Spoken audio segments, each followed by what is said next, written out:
Hello students, welcome to the class of genetics. We are here with a short topic which is basically ending of the chapter और ये topic है आज about chromosome mutation and cancer. Cancer genetics we will be discussing in our next portion of the syllabus, जिसमें हम molecular genetics जब discuss करेंगे तो उसमें हम कैंसर जेनेटिक्स का हमारा एक अपना एक पोर्शन है. यहाँ पे हम इसको क्यों डिस्कस कर रहे हैं? So that's about the relationship of chromosomal mutations with cancer. ठीक है, क्रोमोसोम म्यूटेशंस अगेन दो टाइप्स की हैं. हमने पढ़ा कि जिसको हम क्रोमोसोमल एबरेशंस कहते हैं, the change in number of the chromosomes aneuploidy and polyploidy. That's not related to cancer. और उसमें जो हमारे पास क्रोमोसोम म्यूटेशंस हैं, like changes in structure of the chromosomes, insertion, deletion, translocation वगैरह, so they do play a role in cancer. और फिर हमारे पास है जीन म्यूटेशन, जो कि हम आगे मॉलिक्यूलर जेनेटिक्स में पढ़ेंगे. उसका तो है ही है रोल कैंसर के उसमें. यहाँ पे थोड़ा सा इसको फिर हमने यहाँ पे डिस्कस करना ज़रूरी है कि क्रोमोसोम म्यूटेशंस, क्रोमोसोम के अंदर जो स्ट्रक्चरल चेंजेस आती हैं, what part they do play in cancer. So let's get into it. Most tumors contain cells with chromosome mutations. For many years, geneticists argued about whether these chromosome mutations were the cause or the result of the cancer. So, जो tumour cells हैं उसमें chromosome mutations का बड़ा role है. और scientist जो है वो क्या फाइंड कर रहे थे कि आया जो क्रोमोसोम म्यूटेशंस है ये कैंसर का कॉज है और ये कैंसर का रिजल्ट है. लाइक ये जो म्यूटेशंस हैं, क्या ये कैंसर को कॉज करती हैं या कैंसर की वजह से म्यूटेशंस होती हैं.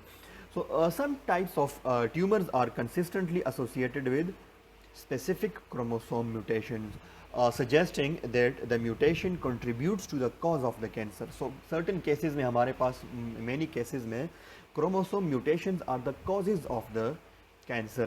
Yet many cancers are not associated with specific types of chromosomes abnormalities, and individual gene mutations are now known to contribute to many types of cancer. So this is like a mixed kind of phenomena in which कहीं पे हमारे पास chromosome mutation जो है वो cancer को cause कर रही है, और बाकी बहुत सारे केसेस ऐसे हैं जिनमें इंडिविजुअल जीन म्यूटेशन अगेन हम मॉलिक्यूलर जेनेटिक्स में पढ़ेंगे, वहाँ पे इसको हम फिर डिस्कस करेंगे. तो chromosome mutations plus gene mutations, they both contribute to cancer and cancer genetics. अच्छा, ये नेक्स्ट लाइन थोड़ी कंफ्यूजिंग है, इस वजह इसको रीड करने की ज़रूरत नहीं है, लेकिन कंक्लूजन इसका यह है कि 10 chromosome mutations appear to both cause and be the result of cancer. Like यहाँ पे बात ये की गई है कि कुछ फीचर्स होते हैं कैंसर सेल्स के जिनकी वजह से क्रोमोसोम म्यूटेशन होती है. वो रिवर्स फिनोमेना भी हो सकता है, जैसे हमने पढ़ा कि आइदर दे आर कॉज और इफेक्ट ऑफ द कैंसर. तो कुछ सर्टन कंडीशंस में कैंसर की वजह से क्रोमोसोम म्यूटेशन भी होती है. तो like both can occur. Okay, at least 3 types of chromosome rearrangements are associated with certain types of cancer. यहाँ पे हम बात सिर्फ करेंगे क्रोमोसोम रीअरेंजमेंट्स की, हम बात नहीं करेंगे पॉलीप्लॉइडी, एन्यूप्लॉइडी की, because they are not associated with cancer. यहाँ पे हम सिर्फ क्रोमोसोमल म्यूटेशंस की बात करेंगे जो है deletions, inversions and translocations, they are associated. So first deletion क्या करते हैं, डिलीशन की वजह से कैंसर कैसे कॉज होता है. सो deletions may result in the loss of one or more genes that normally hold cell divisions in check. तो बाज़ दफ़ा ऐसे हो सकता है कि कुछ जीन्स होते हैं हमारे पास जिसको हम कहते हैं ट्यूमर सप्रेसर जीन्स. वो जीन्स होते हैं जो कि सेल डिवीजन को नॉर्मल रखते हैं, उनको चेक में रखते हैं. और you know cancer is a normal cell division of cells. So कुछ जीन जिनको हम ट्यूमर सप्रेसर जीन्स कहते हैं वो सेल डिवीजन्स को नॉर्मल रखते हैं. तो डिलीशंस में बाज़ दफ़ा ऐसे होता है कि वो कैंसर सप्रेसर जीन्स जो है वो डिलीट हो जाते हैं, वेरी सिंपल. और उनके एब्सेंस में cell division is not regulated and cancer में रिजल्ट. दूसरा इन्वर्जन, एक और phenomena you know very well. And translocations contribute to cancer in several way. आज यहाँ पे पैराग्राफ रीड करने के बजाय या खुद रीड कर लें, मैं आपको शॉर्टली ये समझाता हूँ कि इन्वर्जन और ट्रांसलोकेशंस में क्या होता है कि हमने पढ़ा कि वो क्रोमोसोम का कोई फ्रेगमेंट, कोई पार्ट या चेंज हो जाता है या दूसरे क्रोमोसोम या इन्वर्ट हो जाता है या दूसरे में ट्रांसलोकेट हो जाता है, तो उसके रिजल्ट में कुछ ब्रेक पॉइंट्स बनते हैं। जब क्रोमोसोम का के किसी आर्म से एक पार्ट ब्रेक होगा तो उसमें एक ब्रेक पॉइंट्स बनेंगे, ठीक है। अब ये ठीक है, एक ट्यूमर सप्रेसर जीन है, वो डिलीट तो नहीं हुआ पूरा, लेकिन उसके अंदर ब्रेक पॉइंट आ गया due to inversions and translocations, again disrupting their function and leading to cell proliferation. Cell proliferation is a general term which means किसी चीज़ का हद से ज़्यादा किसी चीज़ के नंबर में इजाफा होना, proliferation, abnormal increase in number. तो ये किस वजह से ट्यूमर सप्रेसर जीन्स के अंदर क्या आ जाता है, ब्रेक पॉइंट्स आ जाती है। सेकेंड, ट्रांसलोकेशन एंड इन्वर्जन में bring together sequences from two different genes generating a fused protein that stimulates some aspect of the cancer process। क्या होता है कि ट्रांसलोकेशन में फ्रेगमेंट्स यहाँ से वहाँ जाते हैं तो अपने साथ कोई एक्स्ट्रा जीन लेकर जाते हैं। वो जीन दूसरे जीन जो कि पहले से उधर मौजूद होता है उसके साथ कंबाइन होकर एक क्या बनाता है, फ्यूज्ड प्रोटीन बन जाता है उससे, ठीक है। Fused protein result of two different genes जो कि ट्रांसलोकेशन या इन्वर्जन की वजह से आपस में कंबाइन होते हैं, तो उस वजह से भी जो है कैंसर कॉज हो सकता है। यहाँ पे एक एग्जांपल है उसकी, that is of chronic myelogenous leukaemia, blood cancer की एक टाइप है और उसमें ये बोन मैरो सेल्स को अफेक्ट करता है और 90% of patients with chronic myelogenous leukemia has a reciprocal translocation between long arm of 22 chromosome and tip of the arm of chromosome 9।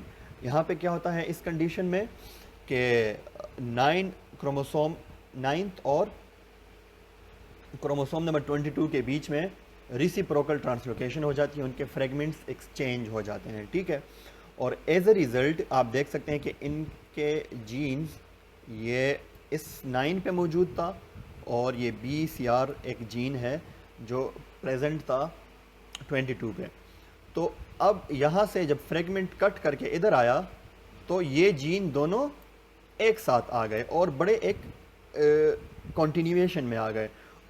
As a result इनसे कंबाइन एक नया प्रोटीन बनेगा जो कि आगे जाके बी सेल्स में, सॉरी यहाँ नहीं इधर, वहाँ यहाँ पे जाके ये जब कंबाइन बनेगा, the protein produced by this BCR ABL, ये जो है CABL, ये दो जीन हमने कहा कि as a result of translocation जब कंबाइन हो गए, fusion gene is much more active than the protein produced by the normal gene, ठीक हो गया। यहाँ पे जो रिजल्ट में हमारे पास नया प्रोटीन बनेगा, that will be more active than normal, so it also causes cancer. तो ये एक कंडीशन है जिसको हम कहते हैं this translocation produces a shortened chromosome 22, क्योंकि 22 और 22 का जो है उसका पार्ट रिसिप्रोकली चेंज हो जाता है, उसके साथ एक्सचेंज हो जाता है, तो लॉन्ग आर्म उसका शॉर्ट हो जाता है, सो called the Philadelphia chromosome because it was first discovered in the city of Philadelphia, America। Okay, third हमारे पास जो mechanism है that is about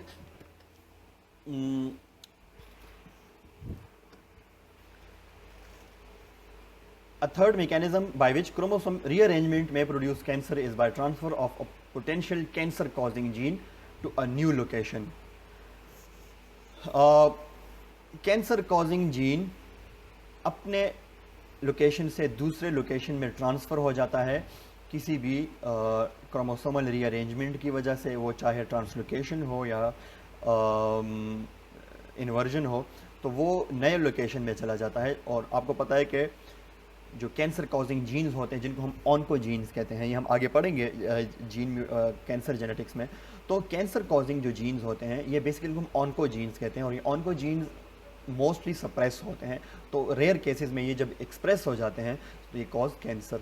यहाँ पे अब फॉर एग्जांपल एक कैंसर कॉजिंग जीन है जो कि एक सप्रेस्ड फॉर्म में एक जगह पे है, लेकिन वो जब due to result of chromosome rearrangements वो किसी नए लोकेशन में चला जाता है तो it is activated by different regulatory sequences. तो किसी दूसरे जीन के रेगुलेटरी सीक्वेंसेस के अंडर आकर वो एक्सप्रेस हो जाता है। For example Burkitt lymphoma is a cancer of B cells, the lymphocytes that produce antibodies. Many people have Burkitt lymphoma possess a reciprocal translocation between chromosome 8 and chromosome 214 or 22. एक type है cancer की which is Burkitt lymphoma.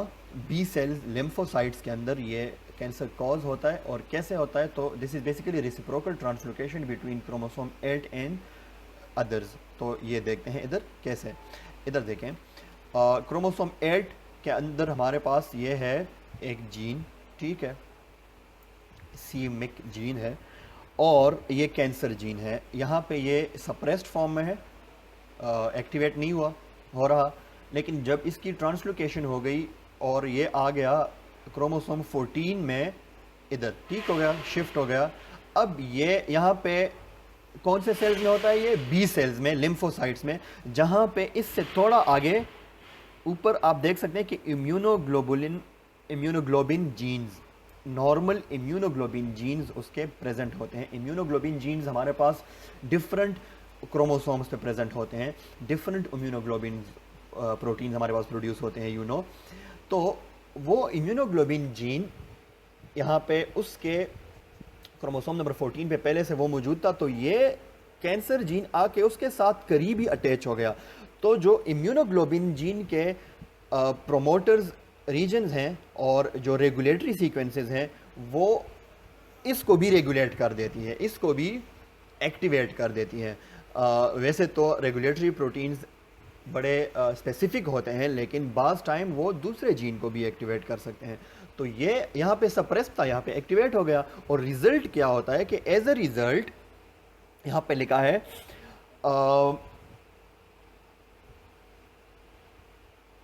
at this new location, c-MYC, a cancer-causing gene, comes under control of regulatory sequences that normally activate the production of immunoglobulins, and c-MYC is expressed in B cells. It stimulates the division of the B cells and lead to Burkitt lymphoma. अब जो है ये जो gene है ये regulatory sequences normally immunoglobin genes को activate करती हैं, लेकिन यहाँ पे इसको भी एक्टिवेट कर दिया। तो ये क्या करेगा, ये c-MYC कैंसर जीन है, ये बी लिम्फोसाइट्स को abnormally divide करेगा and it causes Burkitt lymphoma which is kind of a cancer. So that was about role of chromosomal mutations in cancer. हम आगे कैंसर के बारे में again repeat कर रहा हूँ कि हम पढ़ेंगे that will be about gene mutations, oncogenes and cancers. So that's it about this chapter of chromosomal variations जिसमें हमने different topics पढ़े, ये उसका आखिरी topic था. So concluding with this short lecture, हमारा चैप्टर कंप्लीट होता है। Next we will be going towards our next chapter, और that's it about today's lecture. See you in the next.